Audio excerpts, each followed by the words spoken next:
কয়েকটা কাজ আমি বলি। প্রথম কাজ হচ্ছে নিয়াত করতে হবে যে এই রমাজানটাতে আমি আমার সমস্ত গুনাহ মাফ করানোর চেষ্টা করব।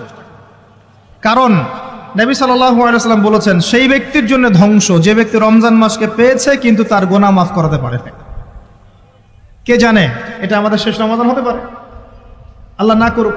আমরা দোয়া করি আল্লাহ পাক আমাদেরকে বেশি বেশি রমাদান দান করুক, বেশি বেশি লাইলাতুল কদর দান করুক। প্রথম শুরু হচ্ছে আপনি মাসের বাজার আগে করে ফেলবেন। আমি একটু প্র্যাকটিক্যাল কথা বলবো আর কি। আপনি রমাদান মাসের বাজার এই শাবান মাসে করে ফেলার চেষ্টা করেন, পারলে ঈদের শপিংটাও করে ফেলার চেষ্টা করেন। রমজান মাসে বেশি বাইরে যাবেন এবং টাকা পয়সা নিয়ে গিয়ে স্ত্রী সন্তানের হাতে দিয়ে দিবেন না, যাও বাইরে গিয়ে মার্কেটিং করে আস। এই ভুলটা করতে যায়, নিজে পরিবেশ নষ্ট করবে, রোজার যে আধ্যাত্মিকত্ব নষ্ট হবে, আরও হাজারটা যুবকের চোখের জানা করাও। প্রয়োজন নাই। আপনি পরিবারের কর্তা, লিস্ট করে ফেলেন, আপনাকে আল্লাহ পাক যতটুকু সামর্থ্য দিয়েছেন মূল জিনিসগুলো কিনে রেখে দেন, আর বাকি টুকটাক বাজার আপনি করবেন। আর যখন বাজারে যাবেন একটা দোয়া পড়বেন, আপনি 10 লক্ষ নেকি পাবেন ইনশাআল্লাহ। কত লক্ষ? 10 লক্ষ। দোয়াটা শিখাচ্ছি। দোয়াটা হচ্ছে লা ইলাহা ইল্লাল্লাহ ওয়াহদাহু লা শারীকা লাহু লাহুল মুলক ওয়া লাহুল হামদ ইউহয়ী ওয়া ইউমীত ওয়া হুয়া হাইয়ুন লা ইয়ামুত বিয়াদিহিল খায়রু কুল্লুহু ওয়া হুয়া আলা কুল্লি শাইইন কাদির। একবার পড়লে 10 লক্ষ নেকি পাবেন বাজারে গিয়ে। কেন পাবেন? কারণ বাজার সবচেয়ে নিকৃষ্ট জায়গা, যেখানে গেলে মানুষ আল্লাহকে স্মরণ করে না। সেখানে গিয়ে আপনি আল্লাহকে স্মরণ করেছেন, এই জন্য আল্লাহ পাক নেকি দিবেন ইনশাআল্লাহ। আসেন, এটা করার পর ঈদের যে শপিংটার কথা বলছি, এটা এই কারণে বলছি, লাস্টের দশকে আমরা ঈদের শপিংয়ে বেশি ব্যস্ত থাকি, এতে করে লাইলাতুল কদরটা আমরা হারিয়ে ফেলি। লাস্টের দশক আমরা হয় ইতেকাফ করব, না হলে বাসায় নামাজ পড়বো, পরিবারবর্গকে নিয়ে রাত জাগবো। পারা যাবে ইনশাআল্লাহ? তারাবির নামাজ তো পড়বোই ইনশাআল্লাহ জামাতে। এবং আপনি 20 পড়েন আর 8 পড়েন, আপনি নামাজের কোয়ালিটিটাকে ভালো করার চেষ্টা করেন, নামাজের কোয়ালিটিটাকে বেস্ট করেন। ধীরে ধীরে তেলাওয়াত করেন, ধীরে ধীরে রুকু সেজদা করেন, নামাজটাকে এনজয় করেন। সময় নিয়ে, টাইম নিয়ে, 2 ঘন্টা সময় লাগুক, 3 ঘন্টা সময় লাগুক, এনজয় করে নামাজ পড়েন। আল্লাহ পাক তৌফিক দান করুন। এরপর শেষ রাতে আবার ওঠেন, পরিবারবর্গকে নিয়ে নামাজে দাঁড়ান, একসাথে জামাত করে নামাজ পড়েন, পরিবারে নফল নামাজ পড়েন, বাসায় বরকত হবে ইনশাআল্লাহ। রাত জাগেন, বেশি বেশি দোয়া করেন, একটু তেলাওয়াত করেন, একটু জিকির করেন, তাসবিহ তাহলিল করেন, রাতটা কাটিয়ে দেন। শেষের দশকে মার্কেটে ঈদের শপিং করতে যায় না। ঈদের খুশি আছে, ঈদের আনন্দ আছে, ঈদে ভালো পোশাক পরবো, সব ঠিক আছে। এই খুশি কাদের জন্যে? কদ আফলাহা মান তাযাক্কা ওয়া যাকারা ইসমা রাব্বিহি ফাসাল্লা। কার জন্য ঈদের খুশি? যে ব্যক্তি রমজান মাসে আত্মশুদ্ধি অর্জন করতে পেরেছে, রোজা রেখেছে, যাকাত দিয়েছে, নামাজ পড়েছে, লাইলাতুল কদরে রাত জেগেছে, তারাবি পড়েছে, ইত্যাদি ইত্যাদি। এই ব্যক্তি আত্মশুদ্ধি অর্জন করেছে, এই ব্যক্তির জন্য ঈদের খুশি। যে রমজান মাসে সিনেমা দেখেছে, সিনেমার শুটিং করেছে, পর্নোগ্রাফি দেখেছে, সুদ খেয়েছে, শিরক করেছে, বেদাত করেছে, হারাম খেয়েছে, এর জন্য ঈদের খুশি। মানুষকে ঠকিয়েছে, ব্যবসায় মাল কম দিয়েছে, পণ্য মজুত করেছে, ইচ্ছা করে দ্রব্যের দাম বাড়িয়েছে, সরকারকে বিব্রত করেছে, জনগণকে দুর্ভিক্ষের দিকে ঠেলে দিয়েছে, এদের জন্য ঈদের খুশি? কখনো না। ঈদের খুশি তাদের জন্য যারা আত্মশুদ্ধি অর্জন করতে পেরেছে। আল্লাহ পাক বোঝার তৌফিক দান করুন, আমিন। এটা প্রথম টিপস দিলাম আপনাকে। এবার আসেন, আপনি রমাদানে প্ল্যান করবেন যে আপনার জীবনে বড় বড় পাপগুলো কি কি হয়েছে। এই পাপগুলো যদি মানুষের সাথে জড়িত হয়ে থাকে, আপনি মানুষের সাথে গিয়ে গিয়ে ক্ষমা নিয়ে নেবেন। কারো টাকা নিয়েছেন, দেন নাই, দিয়ে দিবেন। কারো সম্পত্তি পায়, দেন নাই, দিয়ে দিবেন। কারো হকটা নষ্ট করেছেন, গালি দিয়েছেন, গীবত করেছেন বা তহমত দিয়েছেন, অপমান করে ইত্যাদি, ক্ষমা চেয়ে নেবেন। রমাদান মাসে মানুষের হকটা দিয়ে দেন। আল্লাহর কাছে জড়িত যে পাপগুলো আছে, এটার জন্য ইস্তেগফার যথেষ্ট। খালি যদি বলেন আস্তাগফিরুল্লাহাল্লাযী লা ইলাহা ইল্লা হুয়াল হাইয়ুল কাইয়্যুম ওয়া আতুবু ইলাইহি, 1 সেকেন্ডের মধ্যে আল্লাহ পাক আপনার সমস্ত পাপকে নেকি দিয়ে পরিবর্তন করে দিবেন ইনশাআল্লাহ। এবার প্র্যাকটিক্যালি যাবেন, সেহরি করবেন। সাহরির মধ্যে বারাকা আছে। সাহরি না করে রোজা রাখাটা উচিত না। সাহরির মধ্যে বারাকা আছে। একটা খেজুর হোক, 1 গ্লাস পানি হোক, আপনি সাহরি করবেন, এর মধ্যে বারাকা আছে। এবং সাহরির সময় এমনভাবে খাবেন না যে এটা আপনার জীবনের শেষ খাওয়া। কথা বুঝতে পারছেন? এত বেশি আইটেম করতে যায় না, এত বেশি ভোগবিলাসী হয়ে গেলে রোজার আধ্যাত্মিকত্ব থাকবে না। সেহরিতে অল্প খান, যদি খেতে হয় পেটের 3 ভাগের 1 ভাগ খান, 1 ভাগ ফাঁকা রাখেন, 1 ভাগ আপনি পানি দিয়ে পূর্ণ করেন। এখনকার কিছু তথাকথিত আশেখে রসুলের মতো হতে যায় না, যাদের ভুঁড়ির জ্বালায় চেয়ারে বসতে পারে না, এই কাজ করতে যায় না। এটা মুসলিমদের শোভা পায় না। আমরা পরিশ্রমী জাতি, কর্মঠ জাতি, আমাদের এইসব শোভা পায় না। এটাও শেষ জামানা হাদিসে আছে। কি নাই আসলে, শেষ জামানে এক শ্রেণী মানুষ বের হবে যারা হবে সাকিল, একদম উড়িওয়ালা, ঠেস দিয়ে বসে থাকবে আরাম করে, এবং বলবে যে কোরআনে যা আছে আমি তাই মানি, হাদিসটা আমি মানি না, ইত্যাদি। আসেন, সাহরির পরে রোজা রেখেছেন, 5 ওয়াক্ত নামাজ জামাতে পড়ার চেষ্টা করে। খুব সিম্পল জিনিস, খুব বেশি কিছুর দরকার নেই আমাদের। 5 ওয়াক্ত নামাজ আপনি জামাতে পড়ার চেষ্টা করেন। বাসার থেকে ওযু করে বের হবেন, প্রত্যেক পদক্ষেপ হাঁটবেন, আপনার একটা স্টেপে একটা করে গুনাহ মাফ হবে, একটা নেকি লেখা হবে, মর্যাদা বাড়িয়ে দেওয়া হবে। একে 10 দিয়ে গুণ করা হবে, রমজান মাসে আরো 70 দিয়ে গুণ করা হবে ইনশাআল্লাহ। ফজরের নামাজটা জামাতে পড়লেন, নামাজটা জামাতে পড়ার পর আপনি বসে থাকবেন, কিছু সময় জিকির আজগার তাসবিহ তাহলিল করবেন। পারলে 1 পারা করে কোরআন তেলাওয়াত করবেন। রমাদান মাসে প্রত্যেক দিন 1 পারা করে কোরআন তেলাওয়াত করার চেষ্টা করবেন। 30 দিন 30 পারা, রমাদানে অ্যাটলিস্ট একটা খতম পারা যাবে, অ্যাটলিস্ট একটা খতম চেষ্টা করা যায় না ইনশাআল্লাহ। ফজরের নামাজ হয়ে গেছে, আপনি কোরআন তেলাওয়াত করেন। 1 পারা পড়তে সময় লাগবে আধা ঘন্টা, 40 মিনিট, কারো 1 ঘন্টা। এরপর সূর্য উঠে যাবে, উঠে গেলে পরে আপনি 2 রাকাত ইশরাকের নামাজ পড়বেন, নামাজটা পড়ে বাসায় যাবেন। আল্লাহর নবী বলছেন সাল্লাল্লাহু আলাইহি ওয়াসাল্লাম, আপনার আমল নামায় একটা কবুল হজ, একটা কবুল ওমরার নেকি লেখা হবে ইনশাআল্লাহ। এবার রেস্ট করেন, বাসায় গিয়ে রেস্ট করেন। যখন ঘুমাবেন তখন ঘুমের সুন্নাহগুলো আদায় করেন। সূরা ফালাক নাস ইখলাস পড়েন, ফু দেন, দিয়ে গা মাসাহ করেন, আয়াতুল কুরসি পড়ে ঘুমান, ঘুমের দোয়া পড়ে ঘুমান, ঘুমটাও নেকি হবে ইনশাআল্লাহ। এরপর হয়তো আপনি কাজে যাবেন, চাকরিতে যাবেন, বা ব্যবসায় যাবেন, বা আপনি শিক্ষাক্ষেত্রে যাবেন, ইত্যাদি ইত্যাদি। যে ক্ষেত্রেই যান না কেন আপনি মনে রাখবেন আপনি রোজাদার। যে ক্ষেত্রেই যান আপনি মনে রাখবেন আপনি রোজাদার। আমি কারোর সাথে এখন ঝগড়া করতে পারবো না, কারোর সাথে এখন মারামারি করতে পারবো না, আমি কারো গীবত করতে পারবো না, আমি মিথ্যা বলতে পারবো না, আমি মাপে কম দিতে পারবো না, আমি জনগণকে ঠকাতে পারবো না, আমি রোজাদার। এটা মনে রাখবেন। এটা মনে রাখলে পরে দেখবেন ইনশাআল্লাহ তাআলা আপনি আল্লাহকে পাচ্ছেন, আল্লাহর মারিফত পাচ্ছেন। খাচ্ছি না আল্লাহর ভয় না, পানি পান করছি না, স্ত্রী সহবাস করছি না, কার ভয়ে? আল্লাহর ভয় না। এত কঠিন কাজ করার পরেও রোজার নেকি পাওয়া যাবে না যদি রোজা রাখা অবস্থায় আমি মিথ্যা বলি, মাপে কম দেই, গীবত করি, সুদ খাই, জেনা করি, ইত্যাদি। নবী সাল্লাল্লাহু আলাইহি ওয়াসাল্লাম বলেছেন সেই ব্যক্তির পানাহার ছেড়ে দেয় আল্লাহর কিচ্ছু যায় আসে না, যে ব্যক্তি রোজা রেখে অশ্লীল কাজ করেছে। মা বোনদেরকেও বলবো, রোজা রেখে যদি বেপরদায় চলেন রোজার কোনো দাম নাই। রোজা রেখেও যদি এমন কাপড় পরে চলেন যেই কাপড় পরা না পরা একই কথা, ঢাকা শহরের ফ্যামিনিস্ট মেয়েদের মতো জিন্স আর গেঞ্জি পরে ঘোরেন, রোজা রাখা না রাখা আপনার একই কথা। এটা রোজা হয়নি, উপবাস হয়েছে, উপবাস। ইকোনমিক সেকশন আমরা যারা আছি, আমরা যদি রোজা রেখেও সুদ খাই, আমার রোজা রাখা না রাখা আল্লাহর কিচ্ছু যায় আসে না। আমরা ধর্মীয় ক্ষেত্রে যারা আছি, জানা অনুযায়ী আমল যদি না করি, দিনকে দুনিয়ার স্বার্থে ব্যবহার করি, আমাদের রোজা রাখা না রাখায় কিছু যায় আসে না।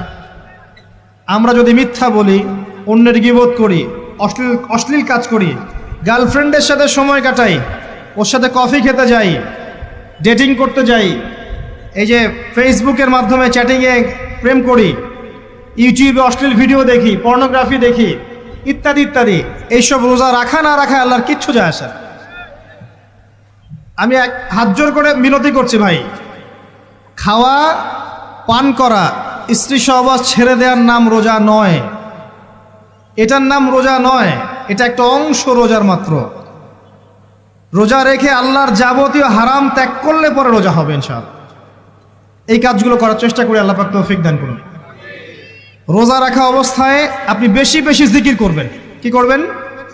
সুবহানাল্লাহ পড়বেন, আলহামদুলিল্লাহ পড়বেন, আল্লাহু আকবার পড়বেন, লা ইলাহা ইল্লাল্লাহ পড়বেন, লা হাওলা ওয়ালা কুওয়াতা ইল্লা বিল্লাহ পড়বেন হাসবি আল্লাহ ওয়া নি'মাল ওয়াকিল, সুবহানাল্লাহি ওয়া বিহামদিহি, সুবহানাল্লাহিল আযীম, সুবহানাল্লাহিল আযীম ওয়া বিহামদিহি, পড়বেন আস্তাগফিরুল্লাহ ওয়া আতুবু ইলাইহি, আস্তাগফিরুল্লাহ ওয়া আতুবু ইলাইহি, পড়বেন লা ইলাহা ইল্লাল্লাহ ওয়াহদাহু লা শারীকা লাহ লাহুল মুলকু ওয়া লাহুল হামদু ওয়া হুয়া আলা কুল্লি শাইইন কাদির। পারা যাবে না ইনশাআল্লাহ?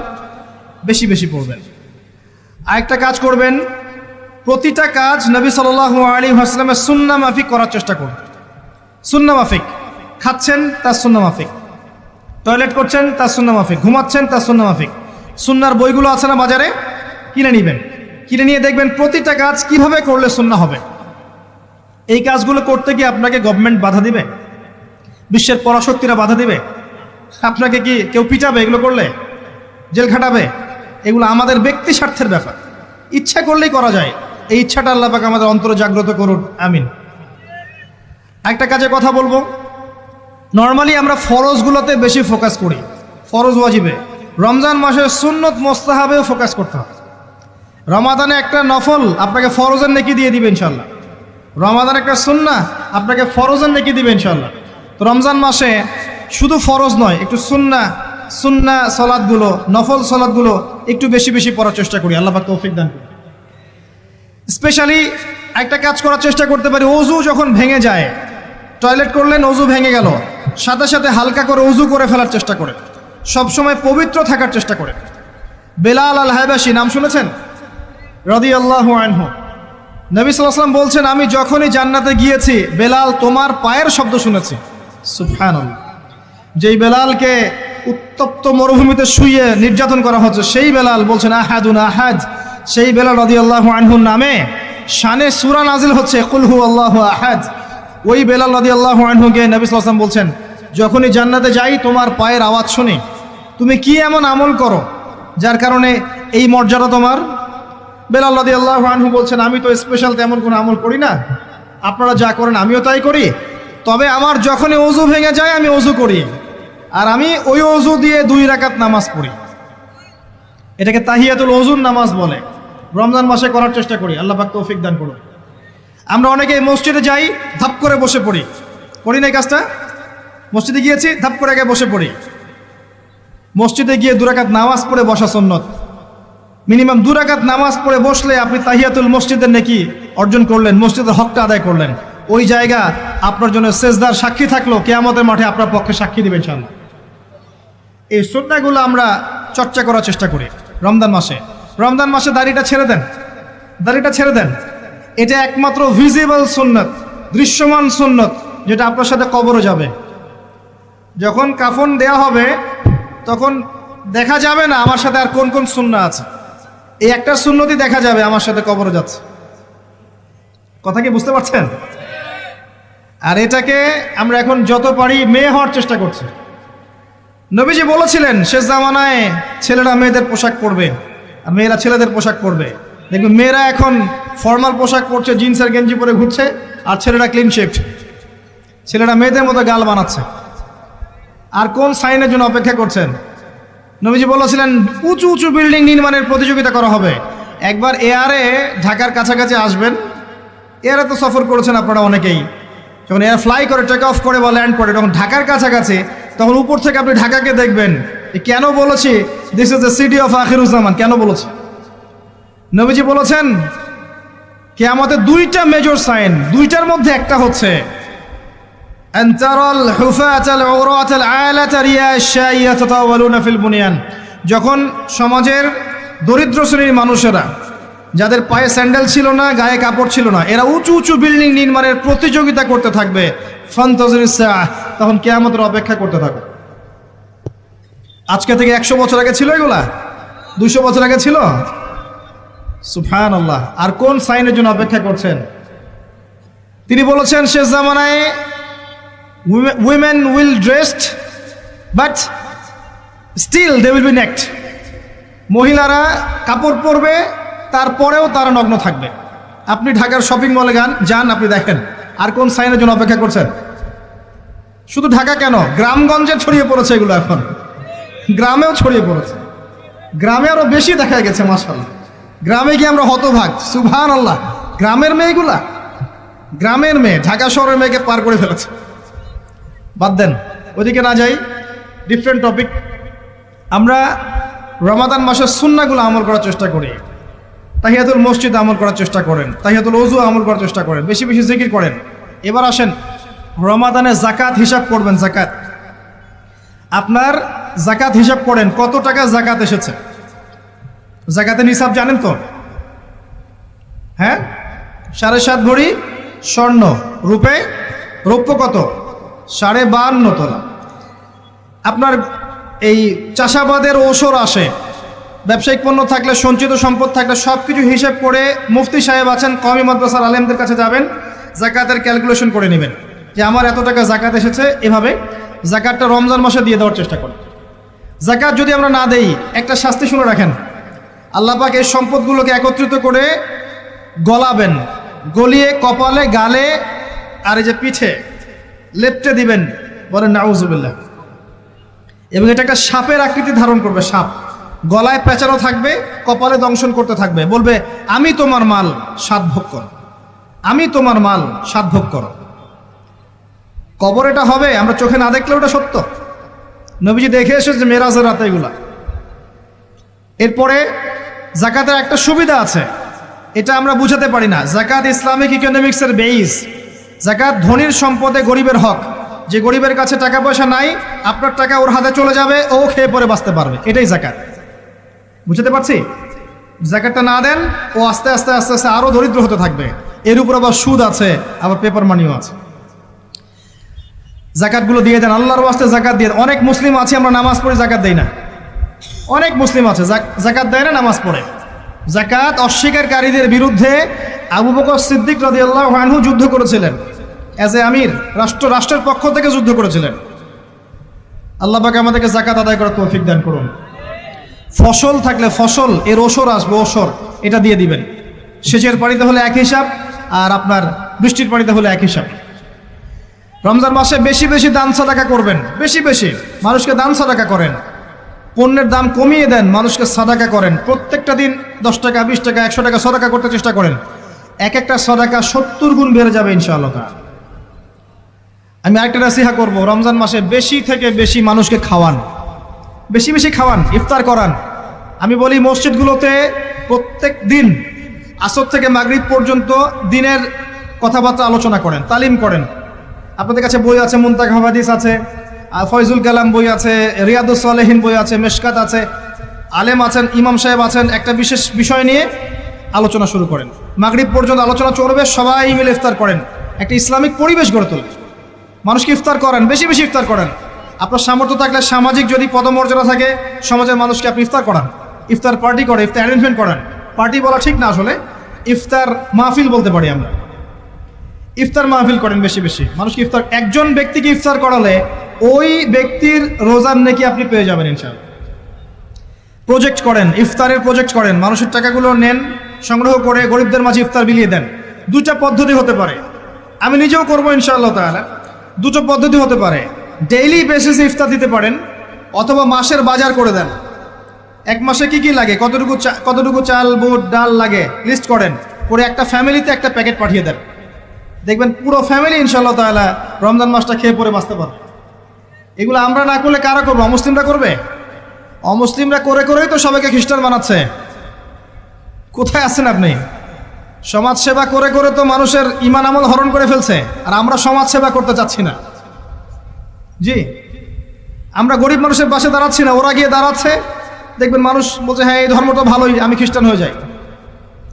কত মানুষ যে খ্রিস্টান হয়ে যাচ্ছে আপনি জানেন?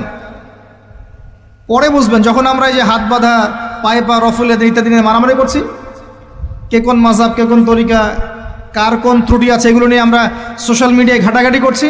এই সময়গুলোর মধ্যে এগুলো অনেক এগিয়ে গেছে।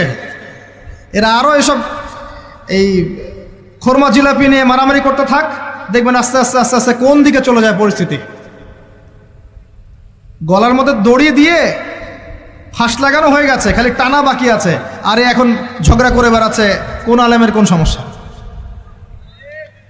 লাহুম কুলুবুন লা ইয়াফকাহুনা বিহা, আল্লাহ পাক বলেছেন সূরা আরাফ 179-তে।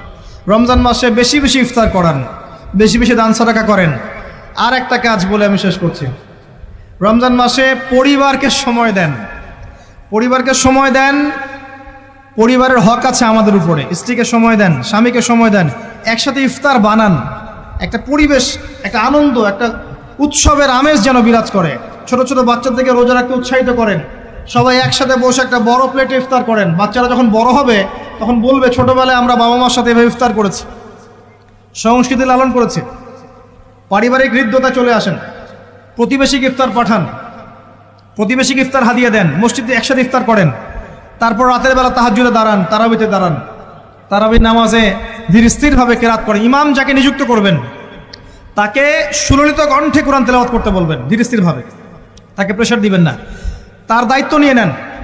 ইমাম হাফেজদের পুরো মাসের দায়িত্ব নেন, তার পরিবারের দায়িত্ব নেন। একটা সম্মানজনক হাদিয়ার ব্যবস্থা করে দিবেন যাতে করে তারা নিশ্চিন্তে থাকে পুরো মাস, তাকে অন্যদিকে ফোকাস করতে না হয়।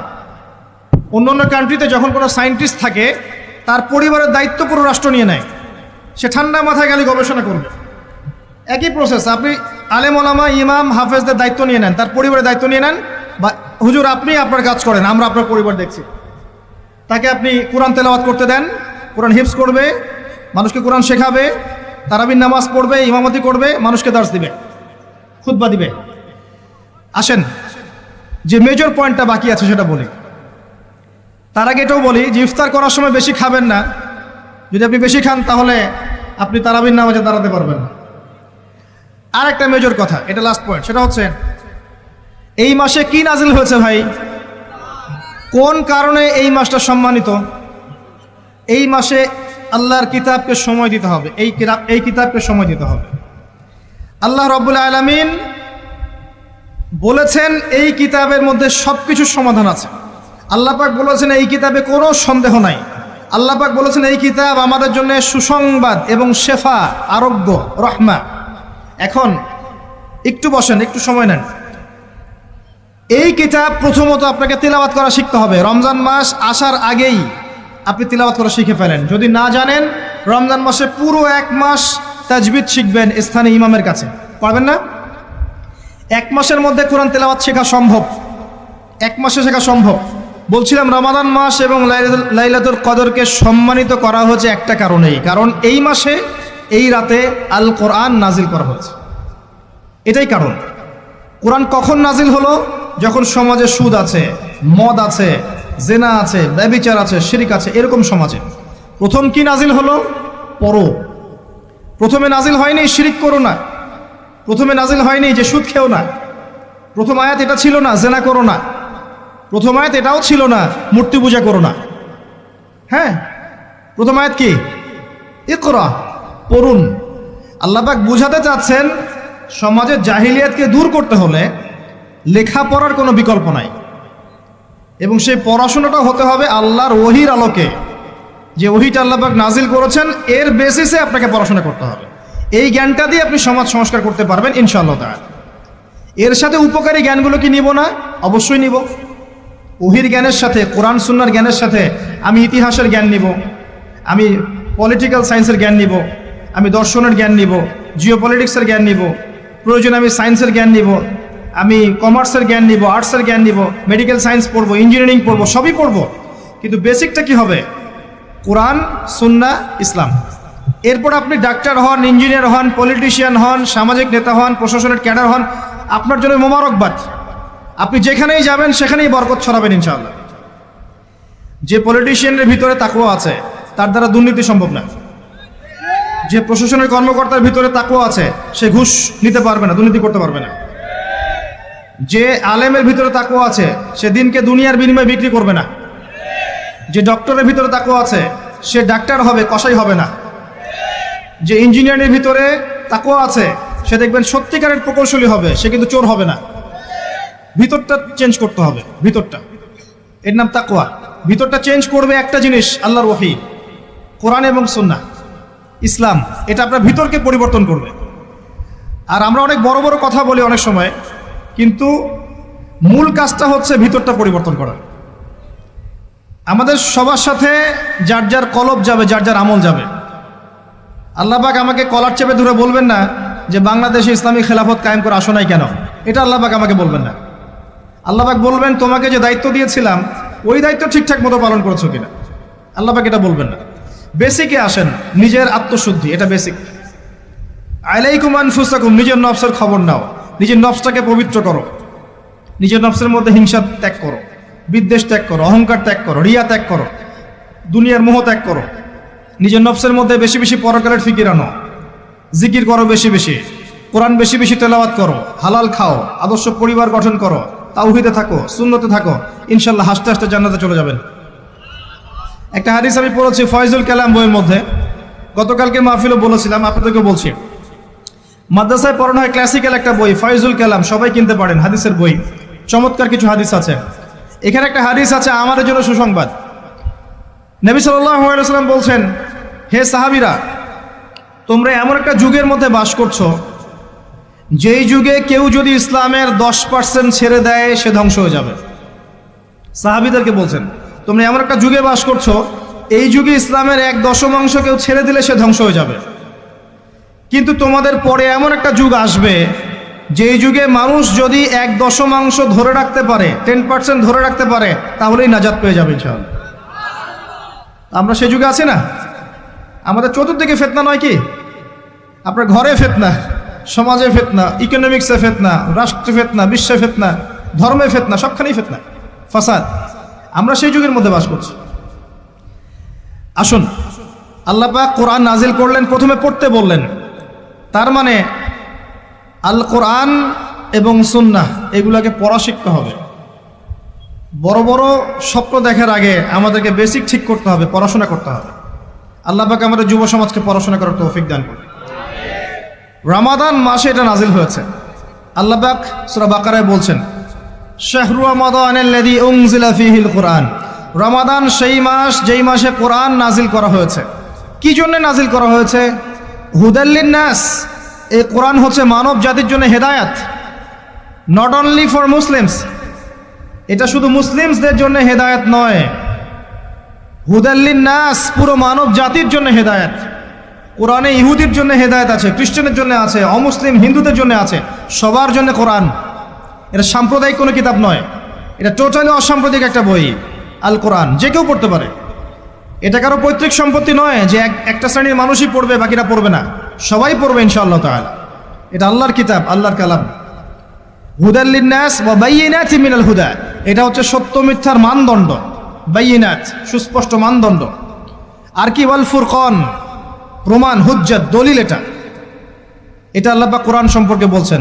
আরেকটা জায়গায় চলে যাই, চলেন সূরা নাহাল এর 89 নম্বর আয়াতে চলে যান। আল্লাহ পাক বলছেন, ওয়া নাযালনা আলাইকাল কিতাব, হে নবী আমি আপনার প্রতি এমন একটা কিতাব নাজিল করেছি, অর্থাৎ আল কোরআন।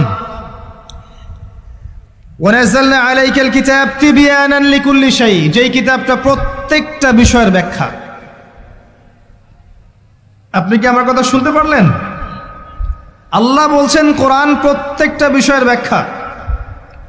আপনার ব্যক্তি জীবন এখানে আছে, আপনার ব্যবসায়িক জীবন এখানে আছে, অর্থনৈতিক জীবন এখানে আছে, পারিবারিক জীবন এখানে আছে, সামাজিক লাইফ এখানে আছে, সব কিছু আছে। তিবিয়ানান লিকুল্লি শাই, প্রত্যেকটা বিষয়ের ব্যাখ্যা এখানে আছে। তিবিয়ানান লিকুল্লি শাই ওয়া হুদা ওয়া রাহমাতান ওয়া বুশরা লিল মুসলিমিন। এই কোরআন হচ্ছে হেদায়াত এবং রহমত, দয়া। ওয়া বুশরা লিল মুসলিমিন, মুসলিমদের জন্য সুসংবাদ। এই কোরআন শুরুতে আছে আলিফ লাম মিম যালিকাল কিতাব লা রাইবা ফিহ। এটা এমন একটা কিতাব যেই কিতাবের মধ্যে কোনো সন্দেহ নাই। কোন লেখক বলতে পারে আমার বইয়ের মধ্যে কোনো সন্দেহ নাই? সন্দেহের কোনো অবকাশই নাই। লা রাইবা ফিহ হুদাল লিল মুত্তাকিন, মুত্তাকিদের জন্য এটা হেদায়াত। মুত্তাকি কারা? আল্লাযীনা ইউমিনুনা বিল গায়ব, যারা অদৃশ্যে বিশ্বাস করে। ঈমানের 6 পিলার সবই অদৃশ্য নয় কি? আল্লাহ অদৃশ্য, ফেরেশতা অদৃশ্য, আসমানে আগের কিতাবগুলো দেখি নাই, অদৃশ্য। নবী রাসূলগণ দেখি নাই, অদৃশ্য। পরকাল ওয়াল ইয়াউমিল আখির, ওয়াল ইয়াউমিল আখির দেখি নাই, অদৃশ্য। ওয়াল কদরি খায়রিহি ওয়া শাররিহি, তাকদীর অদৃশ্য। আল্লাযীনা ইউমিনুনা বিল গায়বি, মুত্তাকি তারা যারা গায়েবে বিশ্বাস করে, অদৃশ্যে বিশ্বাস করে। আর এখনকার শিক্ষা দর্শন আমাদেরকে শেখায় পশ্চিমাদের, চোখে যা দেখবো না বিশ্বাস করবো না। হ্যাঁ, তাদের দর্শন এরকম, যুক্তি দিয়ে প্রমাণ করতে পারবেন না, বিশ্বাস করবো না। বৈজ্ঞানিক ব্যাখ্যা দিতে পারবেন না, বিশ্বাস করবো না। সায়েন্টিফিক্যালি প্রুভড হতে হবে, তারপর বিশ্বাস করব। অনেক সময় দেখা যায় মুসলিমরাও এর গোলক ধাঁধায় পড়ে যায় এবং বলে নামাজের উপকারিতার সায়েন্টিফিক ব্যাখ্যা বলেন, তারপর নামাজ পড়ব। নামাজের সায়েন্টিফিক ব্যাখ্যা লাগবে, তারপর নামাজ পড়বেন? আল্লাহ পাক বলেছেন ইয ক্বালা লাহু রাব্বুহু আসলিম ক্বালা আসলামতু লিরাব্বিল আলামিন। আল্লাহ পাক ইব্রাহিমকে বলেছেন আলাইহিস সালাম আত্মসমর্পণ করো, যখনই বলেছেন তখনই করেছেন। যখনই আল্লাহ পাক বলেছেন আত্মসমর্পণ করো, তিনি বলেছেন আসলামতু লিরাব্বিল আলামিন, আমি আত্মসমর্পণ করলাম। বাচ্চাকে জবাই করো, জিজ্ঞেস করেননি এর পিছনে বিজ্ঞান কি, যুক্তি কি, আর দর্শন কি? স্ত্রীকে রেখে আসো ওই জনমানব শূন্য জায়গায়, জিজ্ঞেস করেন নাই কারণ কি, রিজন কি, যুক্তি কি, বিজ্ঞান কি, দর্শন কি? আল্লাহ বলেছেন সামিআনা ওয়া আতা'না, এর নাম ইসলাম। আল্লাহর আদেশ যেখানে এসে যাবে এখানে যুক্তি বিজ্ঞান দর্শনের প্রয়োজন নাই। এই কনসেপ্টে আপনাকে মৌলবাদী হতেই হচ্ছে, কিছু করার নাই, কারণ মৌলিক বিষয় আপনাকে মেনে চলতে হবে। হ্যাঁ, প্রত্যেকটা বিষয়কে আপনি ব্যাখ্যা করতে পারবেন যদি সেই জ্ঞান আপনার কাছে থাকে, কিন্তু যুক্তি বিজ্ঞান দর্শনের সীমাবদ্ধতা আছে, সব কিছুরা ব্যাখ্যা করতে পারে না। ভালো করে শিক্ষা দর্শন হজম করে তারপর পড়াশোনা করেন, অন্যথায় আপনারা দাড়ি টুপি নিয়েও অনেক সময় দেখবেন এই যে এটা কি বলে এথিজমের দিকে যাচ্ছেন, নাস্তিকতার দিকে যাচ্ছেন। আসেন মূল জায়গায় আসি। আল্লাহ রাব্বুল আলামিন কোরআন সম্পর্কে কথা বলছেন, লা রাইবা ফিহি, এর মধ্যে কোনো সন্দেহ নাই।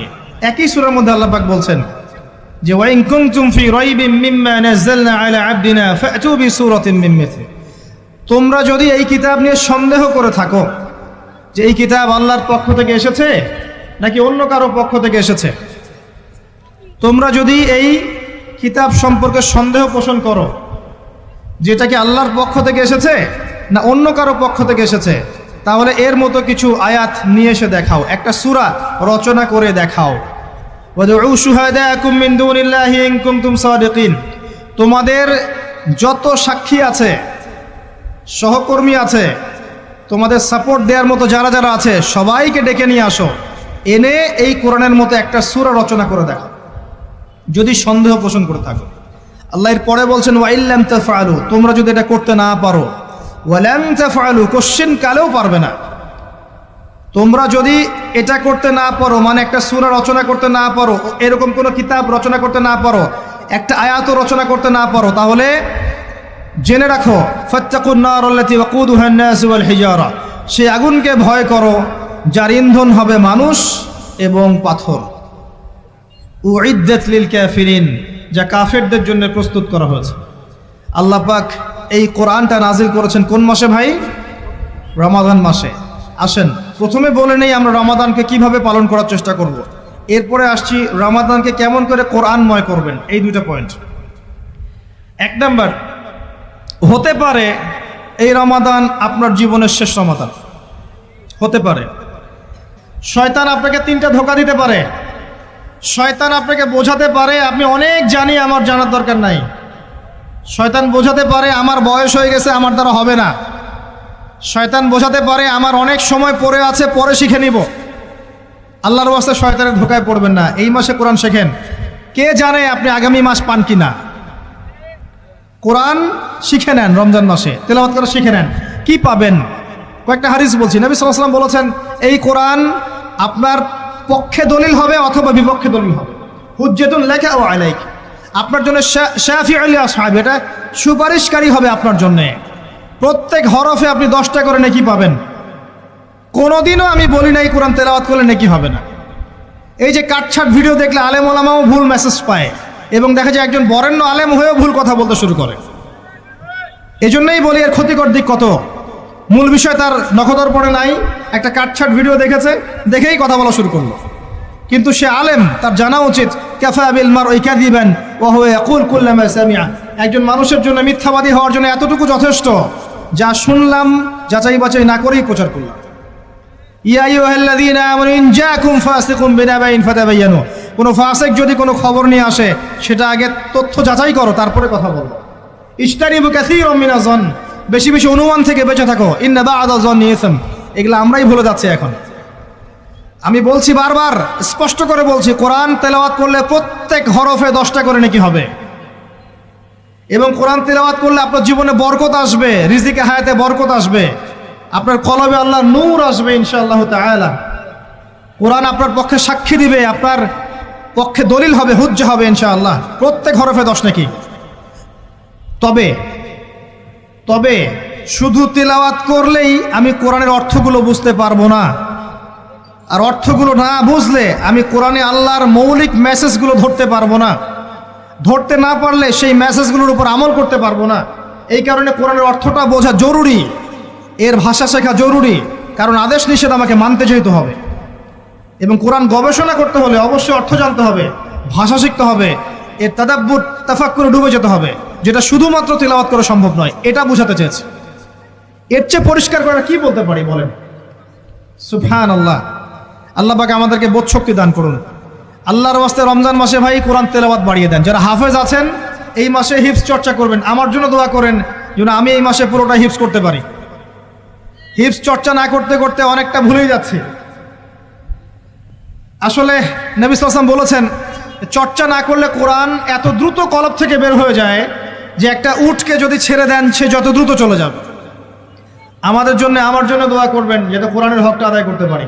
আল্লাহ পাক তৌফিক দান করুন, আমিন। এবং যারা হাফেজে কোরআন তাদের উচিত আরবি ভাষা এবং সাহিত্য জেনে তাফসিরগুলো পড়ে কোরআনের আয়াতগুলো কিনে একটু গবেষণা করা, আয়াতগুলো বোঝার চেষ্টা করা, আল্লাহ পাক কী বলেছেন কোরআনের মধ্যে বোঝার চেষ্টা করা, এগুলো জনগণকে বোঝানো। এবং এটা বোঝাতে আপনি উগ্র হবেন না, চরমপন্থী হবেন না, আক্রমণাত্মক হবেন না। আমরা কেউ কারো শত্রু নই, আমরা সবাই সবার বন্ধু, সবাই সবার ভাই। আমরা সবাই সবার ভাই, এক উম্মাহ, ওয়ান উম্মাহ নেশন। তাই আমরা কোরআনের মৌলিক মেসেজগুলো যুগোপযোগীভাবে সবার সামনে তুলে ধরবো, উপস্থাপন করব, মানার জন্য ফোর্স করব না। যাকে আল্লাহ পাক হেদায়েত দিবেন সে মানবে ইনশাল্লাহ, যাকে আল্লাহ পাক হেদায়েত দিবেন না সে মানবে না, তার হিসাব সে দিবে, আমার কোনো দায় দায়িত্ব নেই। আর সর্বশেষ কথা হচ্ছে, আল কোরআন এর মধ্যে অনেক আদেশ এবং নিষেধ আছে। রমজান মাসে আমরা যদি কোরআন পড়ি আর বুঝি কিন্তু কোরআনের আদেশ আর নিষেধগুলোকে ফলো না করি, না মেনে চলি, তাহলে আদতে কোরআনের হকটা আদায় হচ্ছে না। এবং এই কোরআনের মেসেজ আমাদেরকে মুসলিম অমুসলিম সবার দ্বারে দ্বারে পৌঁছে দিতে হবে ইনশাআল্লাহ তাআলা। যেভাবে কোরআনের দাওয়াতের ফলে, হাদিসের দাওয়াতের ফলে নবী সাল্লাল্লাহু আলাইহি ওয়াসাল্লাম আইয়ামে জাহিলিয়াতের সেই জাহিলিয়াতকে দূর করে আলোকিত সমাজ প্রতিষ্ঠা করেছিলেন, ইনশাআল্লাহ আজও সম্ভব এই কোরআন সুন্নাহর দাওয়াতকে দিয়ে আজকের সমাজে চলমান জাহিলিয়াতগুলোকে দূর করে আলোকিত বাংলাদেশ প্রতিষ্ঠা করা। আল্লাহ পাক আমাদেরকে তৌফিক দান করুন, আমিন। আমি আমার আলোচনা এখানে শেষ করছি, আজকে আর লম্বা করছি না। আপনারা কষ্ট করে এসেছেন, বসেছেন, আলোচনা শুনেছেন, আদবের সাথে বসেছেন, শৃঙ্খলা রক্ষা করেছেন। আমরা দোয়া করি আল্লাহ পাক আপনাদের সবার নেক হায়াত, হালাল রিজিকে আল্লাহ পাক প্রশস্ত করুন। আমাদের সবাইকে আল্লাহ পাক রমজানে পৌঁছে দিন, রমজানে বেশি বেশি রোজা রাখার তৌফিক দান করুন। রমজান মাসে আমাদেরকে আল্লাহ পাক যাকাতগুলো দিয়ে দেওয়ার তৌফিক দান করুন, বেশি বেশি জিকির আজগার করার তৌফিক দান করুন, কোরআনের হকগুলো আদায় করার তৌফিক দান করুন, প্রত্যেক দিন এক পারা করে কোরআন পড়ার তৌফিক দান করুন। এবং আমাদের পরিবার বর্গগুলোকে আল্লাহ পাক হেদায়েত দান করুন।